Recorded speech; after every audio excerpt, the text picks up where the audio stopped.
Welcome to WrestleRecap. I am Dylan Graives, once again being joined by John Sutton, here to bring you the SmackDown recap.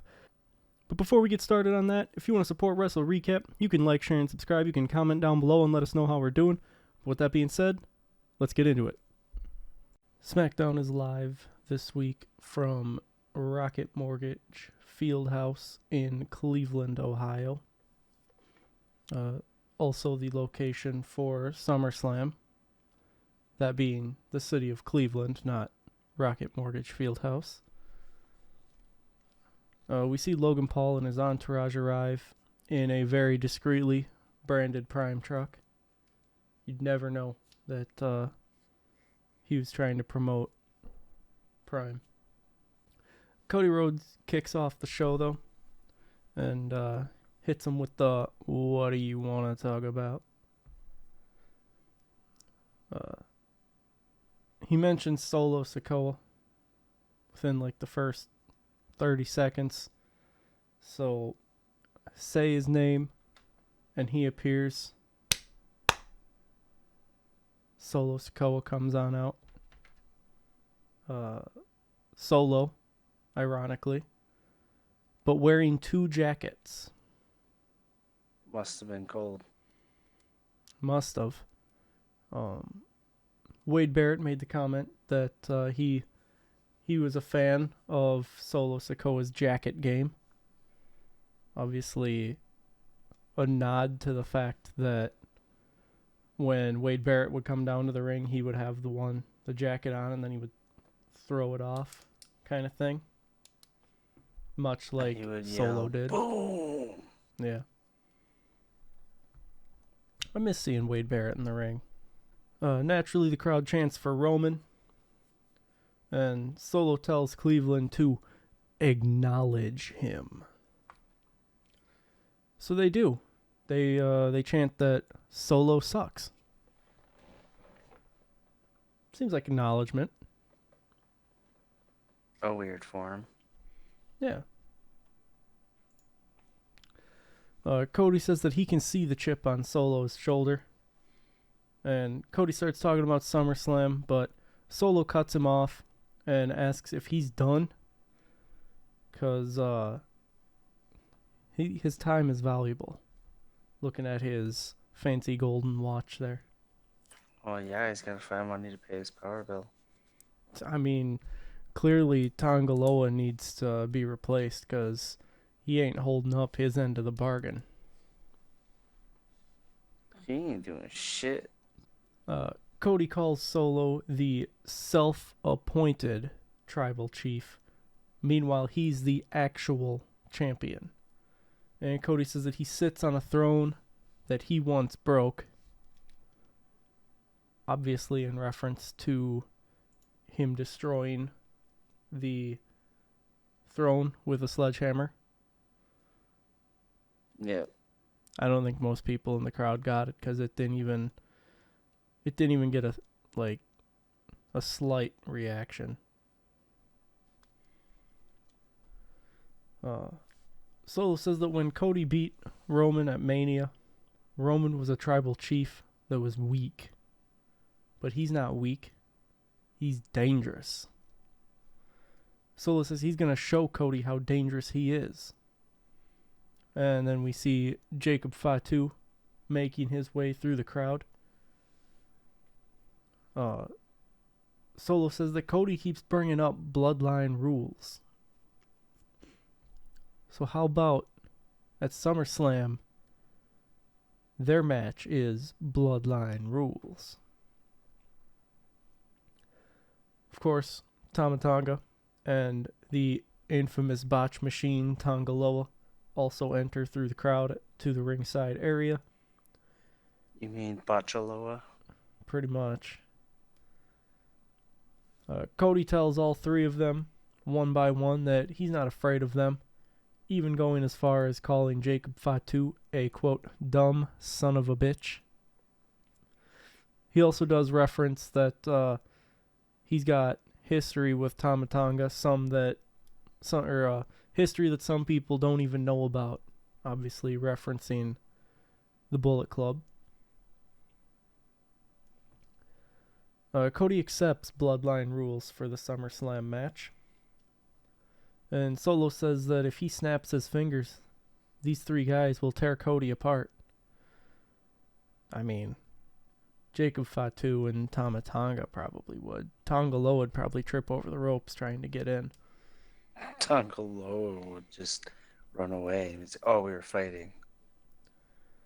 But Solo's not going to do that, because the tag titles are on the line tonight, and they're going to be coming back to the Bloodline. And then tomorrow night, the undisputed WWE Championship comes back as well. Cody says that he don't have to beat the family. He only has to defeat the tribal chief. And since the tribal chief isn't here, he'll settle for the wannabe. Ooh.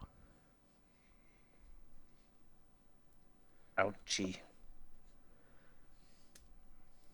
We then hear once again from Carmelo Hayes, and he cuts a promo, seemingly forgetting the fact that he's been the loser in his feud with Andrade thus far.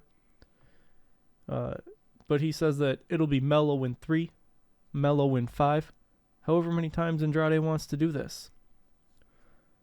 Dog, I don't think Andrade wanted to do it this time, but Melo just kept whining and said that it ain't over till he wins. So we're doing it again. Are you ready? I didn't think so. I mean, we can only Break be 'em so down. we can only be so ready because there's a commercial break first. Gotcha.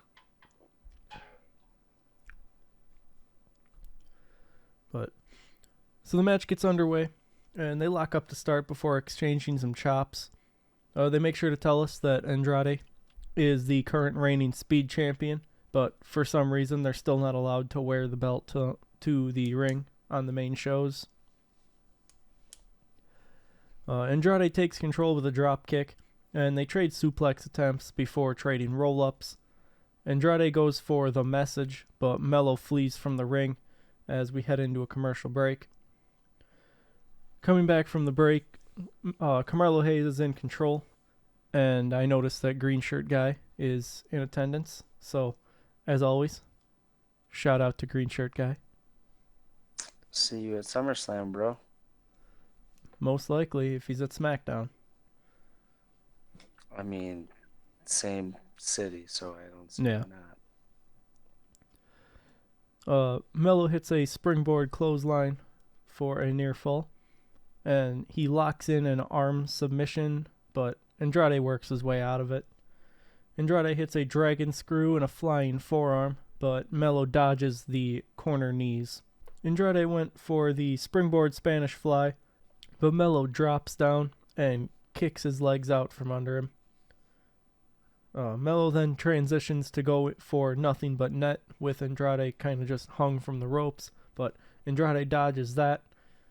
And then Carmelo Hayes hits a unique suplex on the ropes, using the ropes as leverage before going up top, but Andrade, back up on his feet, meets him up top and hits a superplex to take us into the commercial break.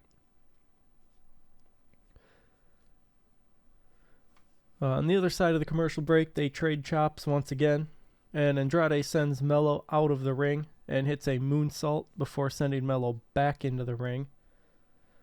Hayes counters the double knees into a tilt-a-whirl facebuster for a near fall, and then Melo lowers his knee pads and is set to go for the double knees on Andrade, but Andrade goes for the back elbow. However, Melo dodges it, and Melo goes for a DDT, but Andrade tried to turn it into the message. However, Hayes was able to escape, but Andrade caught him with the back elbow anyway for a near fall. Andrade hits the second attempt moonsault for a near fall, and Melo goes for the first 48, but Andrade turns it into a figure 4 leg lock, but Carmelo Hayes gets to the ropes, forcing the hold to be broke. Melo hits a pair of super kicks and goes up top, but Andrade dodges the diving nothing and goes for the message, but Mello counters it into an O'Connor roll for 2. When Andrade kicks out, he gets a jackknife pin and picks up the win off of this. So I guess we ain't done with this because Mello hasn't won yet. And probably never will. I mean, he said that we're not done until he wins. So I guess if these guys got to go back at it again next week, I really wouldn't complain. They seem to be... They're putting on good matches. Yeah. It'll be interesting to see a pay-per-view with them. I mean, I feel like they got to build something out of this.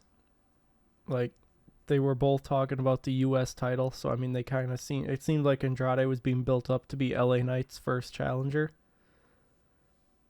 But he's been in this ordeal with Carmelo Hayes, who I've said it probably 3 or 4 times now, but he said that this isn't done until he's won. So I'm expecting.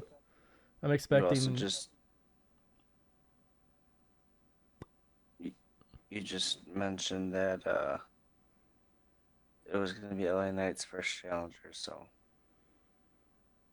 are you telling me something I don't know about SummerSlam in the future?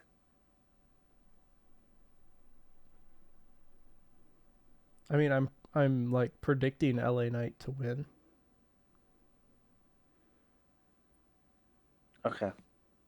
Then we're on the same page. I think everybody's predicting LA Knight to win. Unless you're a dipshit fan.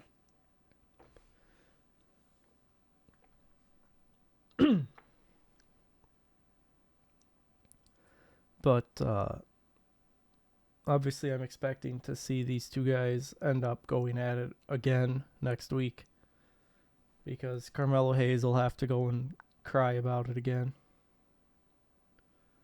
But we didn't really waste any time after this. What? Where are the Carmelo Hayes crybabies? No one cares.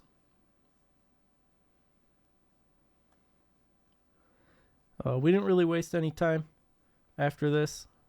Apparently this was going to be a match-heavy SmackDown. At least match-heavy for SmackDown. Because we got right into a real quick promo, or I should say backstage segment, in Gorilla, where Santos Escobar prepares for his match with Apollo Crews and lectures the rest of LDF about needing to get back on track. Sounds like they should talk with Damage Control.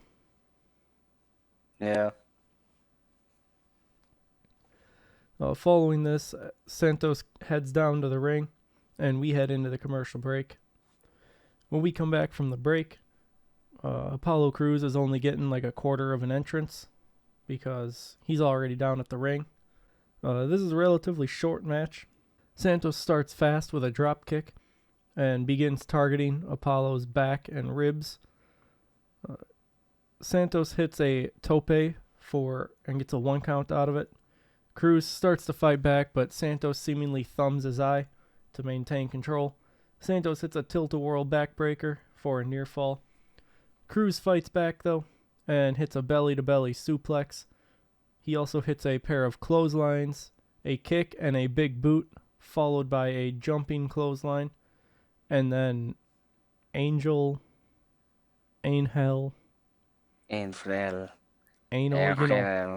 whatever his name is. He gets up on the apron, but Baron Corbin takes him out, and Apollo hits the Gorilla Press Slam and takes out Berto before hitting a standing moonsault for a near fall. Angel and Berto take Corbin out by one of them, I forget which one, going underneath the ring and grabbing his legs while the other one pounces from the side. Obviously, this distracts Apollo Crews. Completely forgets he's in a match because there's something going on. Meanwhile, he's also up on the top turnbuckle. So Santos gets him off the top and hits him with a phantom driver to pick up the win. I mean, it's good that we're not just sending LDF out there to eat losses, but if they're trying to establish Corbin and Cruz, probably shouldn't have them losing either. It's kind of a double-edged sword.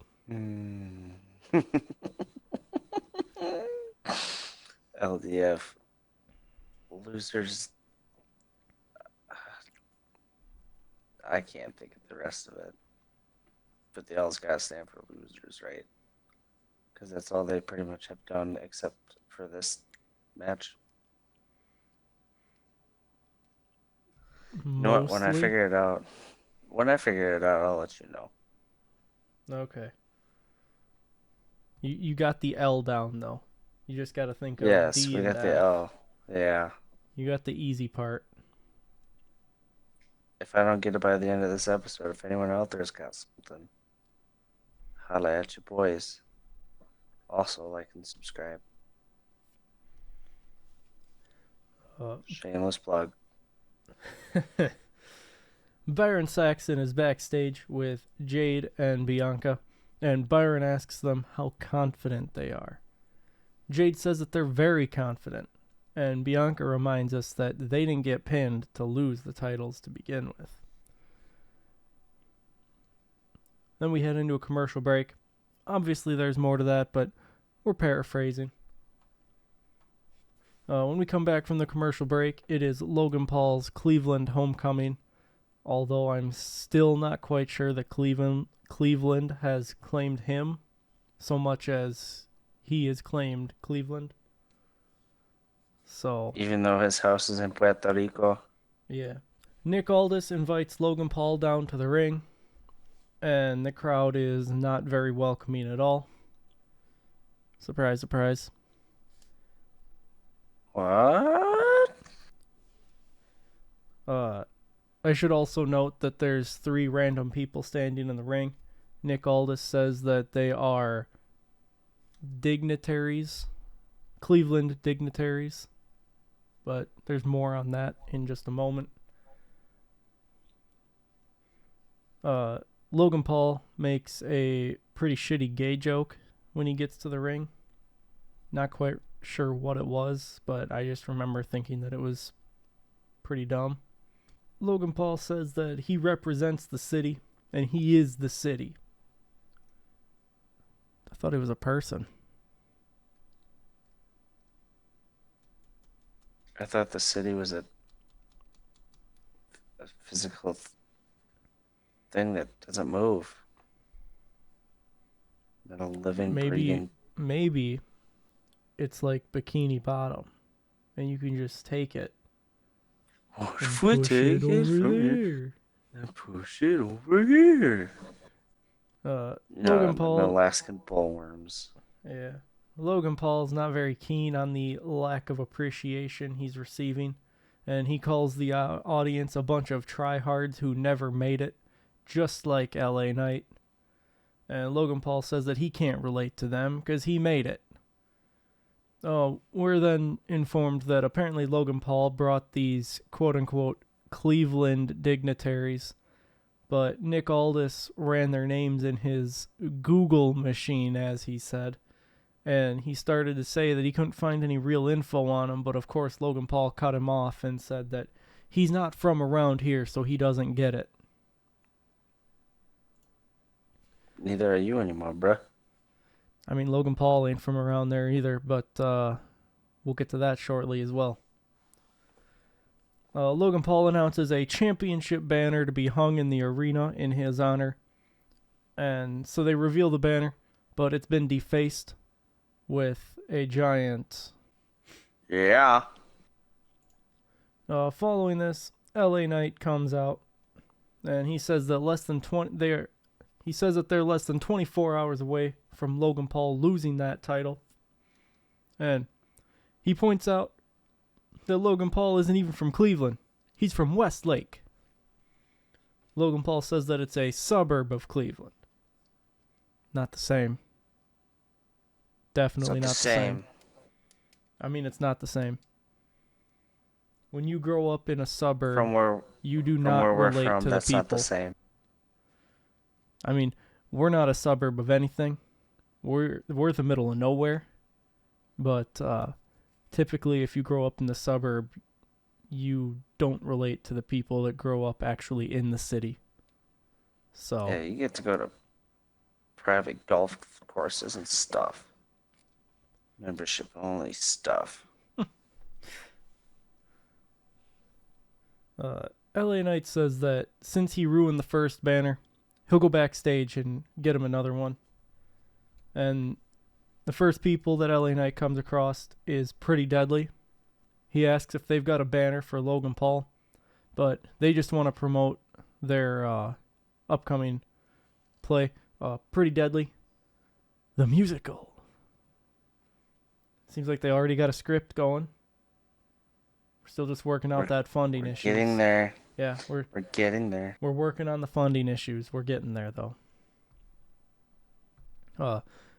LA Knight isn't looking to stick around to talk about this, so he just takes off and leaves them. He then stumbles across the very discreetly branded Prime truck, which I believe they said it was the electric Hummer. But oh no.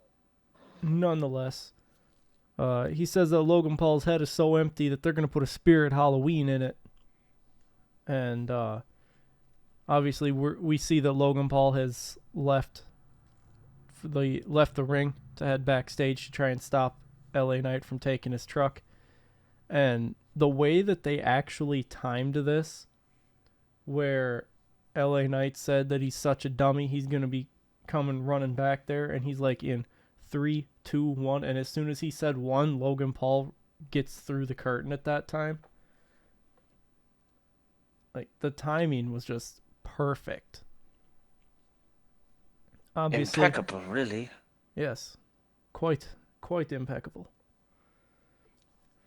Obviously, Logan Paul was not quick enough, and LA Knight drives off with his truck. So, that's a crime. He's just borrowing it. I mean, at this moment, given the evidence provided, I would say that Logan Paul has a case for grand theft automobile. But also, if you leave the keys in, this is true. There's some weird thing with that too. Yeah, if you leave the keys in and it's unlocked, there's like a weird loophole thing that it's basically like, well, you kind of asked for it to be stolen.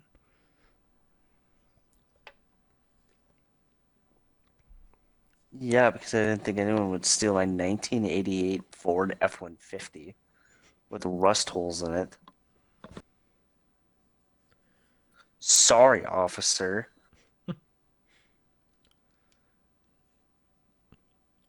So, following LA Knight stealing the very discreetly branded Prime truck that they'll never be able to locate with him driving down the street, we see this week's progressive match flow featuring Unholy Union, and then Unholy Union come out for their title defense, the first of 2 tag team championship matches tonight. But before we get into it, we gotta have a commercial break.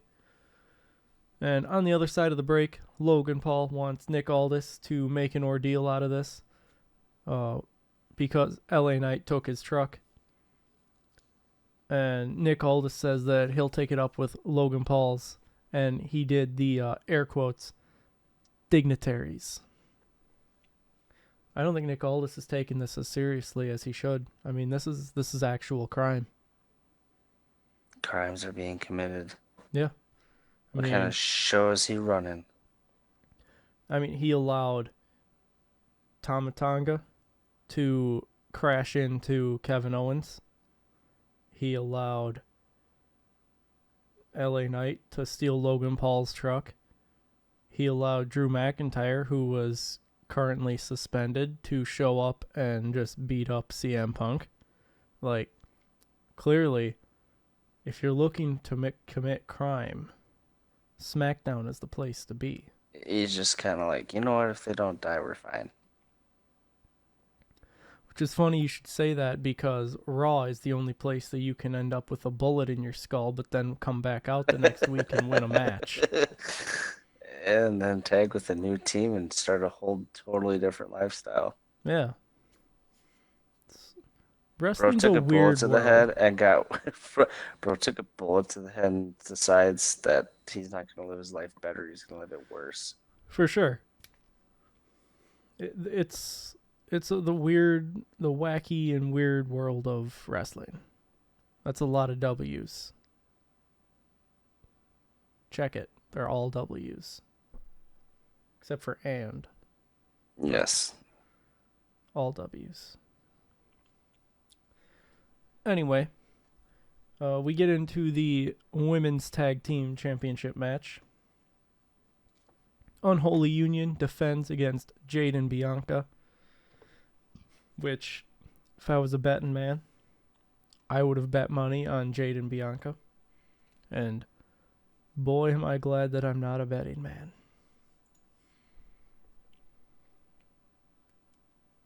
Me too. Nevertheless, Unholy Union go after Jade and Bianca before the bell, but it don't work. We end up with Jade and Isla Dawn starting the match. And Jade takes control and hits a corner splash, followed by a backbreaker for 2. Bianca tries to suplex Isla, but Alba stops it. And then Unholy Union try to suplex Bianca, but Jade comes in and stops that. Jade and Bianca then get Alba and Isla up, 1 each, and hit stereo gorilla press slams as we head into the commercial break.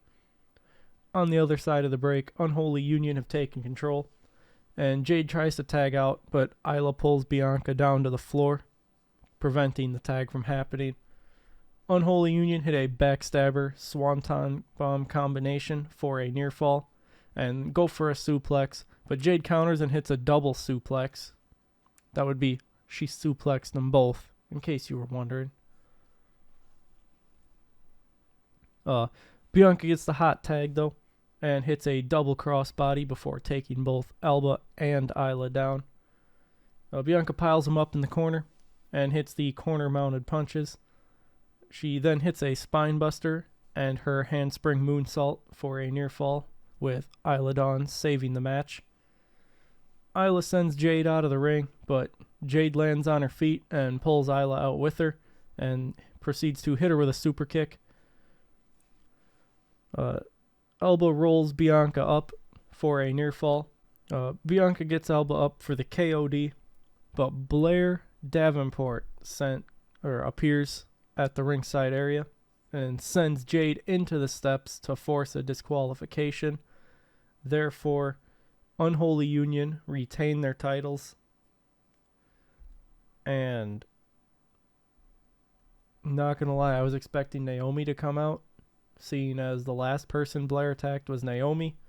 Naomi teamed with Jade and Bianca at WrestleMania. So it was kind of weird to not have Naomi come out to make the save and set up another 3v3 ordeal. But maybe that's going to happen. It's probably going to happen on next week's SmackDown. But Blair Davenport, Isla Dawn, and Alba Fire beat down Bianca until Jade takes Blair down with a big old boot. But the numbers game is too much, and Jade gets posted and then thrown over the announce table.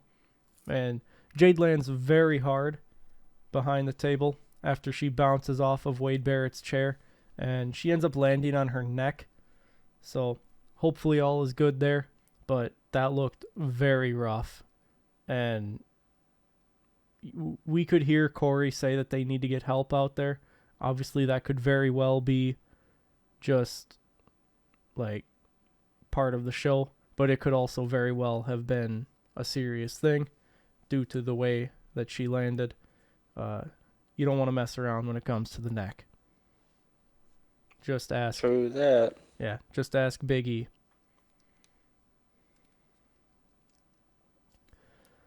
We then head into a commercial break, and on the other side of the break, it's made official that Cody Rhodes versus Solo Sikoa will be contested under Bloodline rules.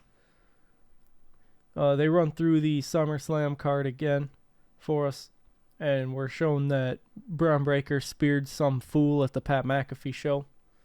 And then we get a video package for the Nia Jax versus Bayley match, before we see that the center of the universe, Tiffany Stratton, is backstage sulking over her still taped up briefcase before Nia presents her with the brand new pink briefcase and tells her that if she even thinks about cashing in tomorrow, that she will no longer be the princess to Nia's queen.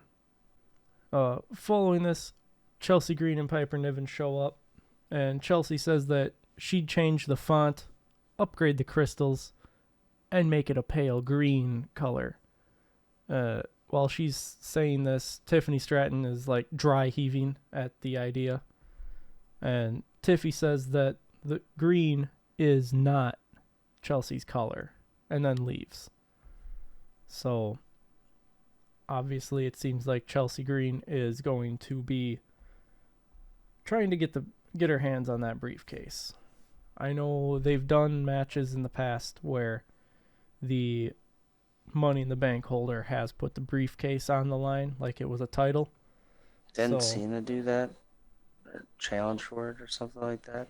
I don't think so. I mean, I know that when Carmella won Money in the Bank, she had to win it a second time. But, I mean, I remember at some point someone put the briefcase on the line like it was a title, but I could not tell you who.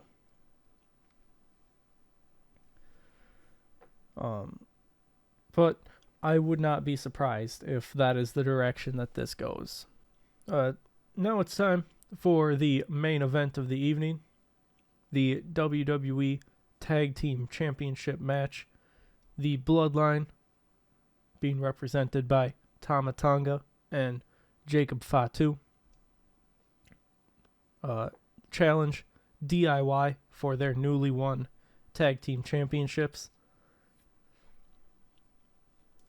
So the Bloodline make their way out to the ring, and I just gotta say that to the guy that felt the need to flip off every single heel tonight, which caused the video feed to be just completely cut for everyone watching on television, grow up.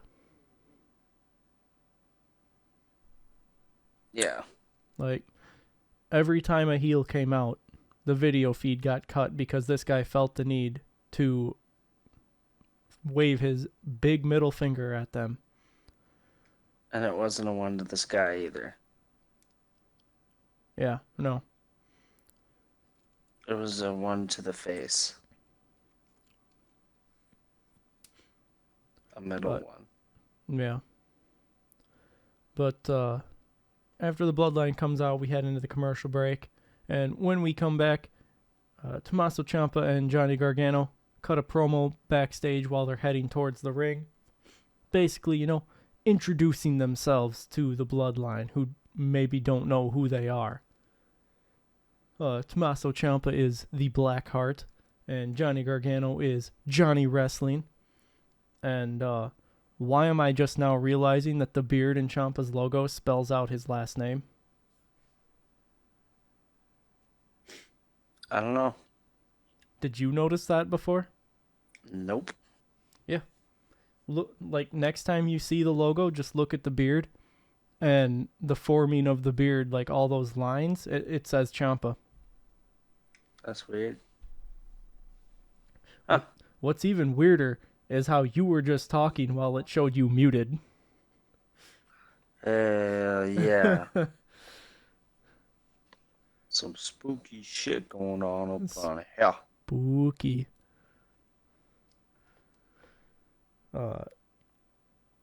During introductions, Tama Tonga returns to his Tasmanian devil form. Yeah. Tommaso Ciampa and Tama Tonga start the match with Tama Tonga taking control. Tama hits a very smooth roll transition into a suplex before posting Ciampa to take us into the commercial break. But I just want to, like, that transition. One of them can do something, right? Yeah.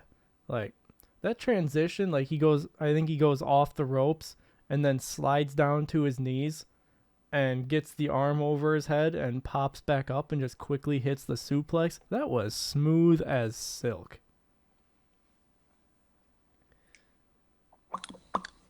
Perfect.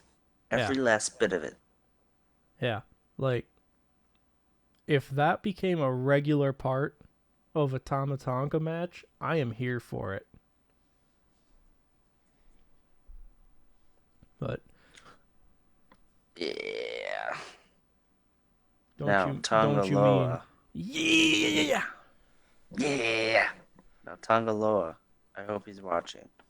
I hope he is watching that. He was, but with the eyes. eye that's covered by the eye patch. So he missed it. Botched it too. Gonna botch it next time he tries it. Maybe that's why he don't realize that the power's not on at their evil lair. Maybe he's looking through the eye that's got the eye patch on, so it's just dark anyway. No, he's botching the payments. He's requesting payments from the electric company. That's got to be it. Like, this man botches so many things that he's just botching paying the electric company. I thought that was free. I thought they gave us money. Thought them things that let the light in were solar panels. No, you idiot. Those are windows. When we come back from the break, Tommaso Ciampa dodges a corner splash from Jacob Fatu, and Gargano gets the hot tag and takes the fight to Tama and Fatu. Gargano hits the slingshot spear for a near fall, and DIY hit their double team kicks in the corner on Tama. And then Johnny Gargano does I don't even know what it is. It's like basically he just runs across the apron and then dives and flips so that he hits his back against them. Kind of like a tope, but not really because he does it from the apron. A modified tope. But he takes out Jacob Fatu with that. Ciampa hits an avalanche air raid crash on Tama for a near fall. Fatu tags in though, and he just takes them both out. He just wrecks them. Cleans house. You know, Samoan werewolf style. Here we go again with the dominant stuff. Oh yeah. The only one in this bloodline. Jacob Fatu hits a hip press in the corner. Tama Tonga hits a superfly splash for a 2 with Johnny Gargano saving the match. Fatu takes out Gargano, but Johnny Wrestling dodges the hip press against the stairs. I must have forgot to add in the part that Fatu got Gargano out of the ring, but that is a thing that happened. Tommaso Ciampa rolls Tama Tonga up for a near fall, and DIY hit the shatter machine and set up for Meet Me in the Middle.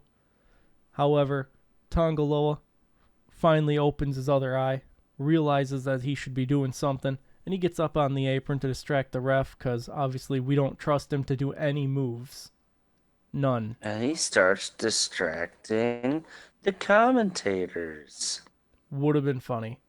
Make his whole character the fact that he screws up everything since he's doing that naturally. It's just screaming at them. Corey Graves. What are you doing? Stop. But with Tongaloa distracting the ref, Solo Sikoa hits Tommaso Ciampa with the Samoan spike. Tama Tonga then hits a reverse DDT thing for 2. Like, it starts out as a reverse DDT, but he, like, flips him out and makes it a normal DDT. I don't know. Another interesting move that Tama Tonga could, do regularly, and I'd be okay with seeing.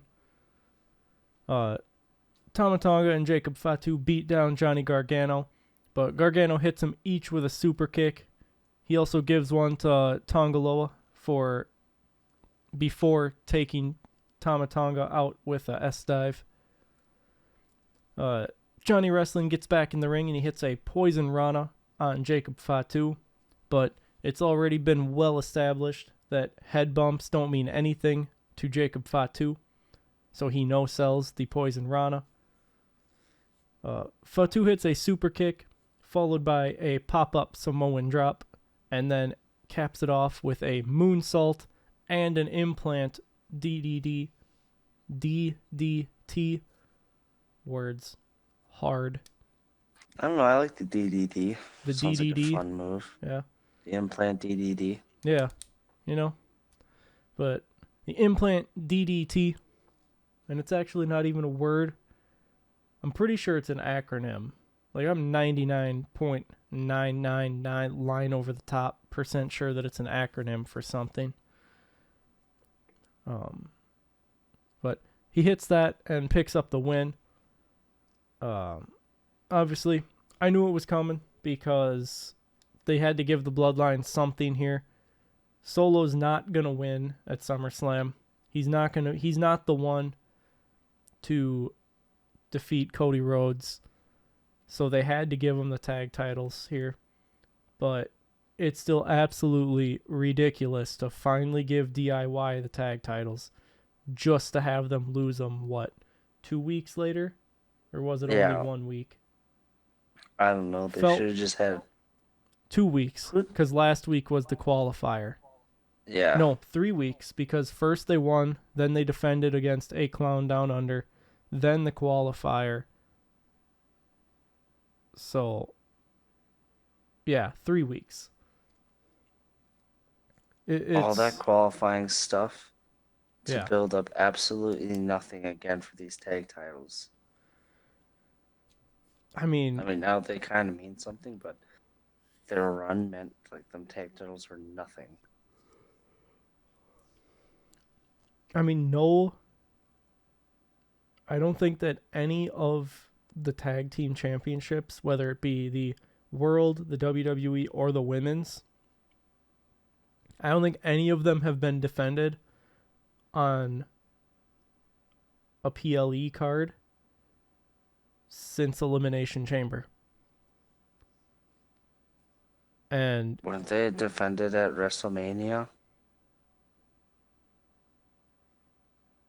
Isn't that when The Miz... that's right. Okay, so since Mania, because they had the big ladder match, and that's when they got split. So they haven't been defended on PLE since Mania, with the women's championships not being defended since the pre-show of Elimination Chamber. Right? No, because they were defended at Clash at the Castle, where Isla Dawn... Balls, yeah. Man. Dang. Okay. My bad. That's They all haven't me. felt like much since then. Let's just say that. That's all me. That's all me. My bad. Y'all have a good time now. Yeah. I'm glad you picked up where I was going with that. But either way, neither set of the men's titles have been defended on a PLE since Mania when they were split. And it seems like they're used every few weeks on the weekly shows just so that the weekly shows can be like, we're having a title match. Like some of these weekly shows, it just feels like we're playing GM mode and you're throwing that title match in to get the cheap match boost for them extra fans. I definitely feel bad for DIY. I like them as champions. I thought they were going to actually have a decent run. Well, halfway decent. Not a long run, but definitely not this short of a run. Yeah, I mean, as soon as they announced the gauntlet match and everything was coming together for SummerSlam, the writing was on the wall that the Bloodline was getting the tag titles. So, I don't know. It's just unfortunate that it comes at DIY's expense. But to close out the show, Tama Tonga and Jacob Fatu put the tag titles on Solo's shoulders, and he then holds them up like he made a conquest here. And he's done absolutely nothing. I mean, that's not true. He hit the Samoan spike on Tommaso Ciampa. He didn't pull his weight. He got to do the fun stuff. All in all, I would say that as far as SmackDowns go, overall this one was pretty crap.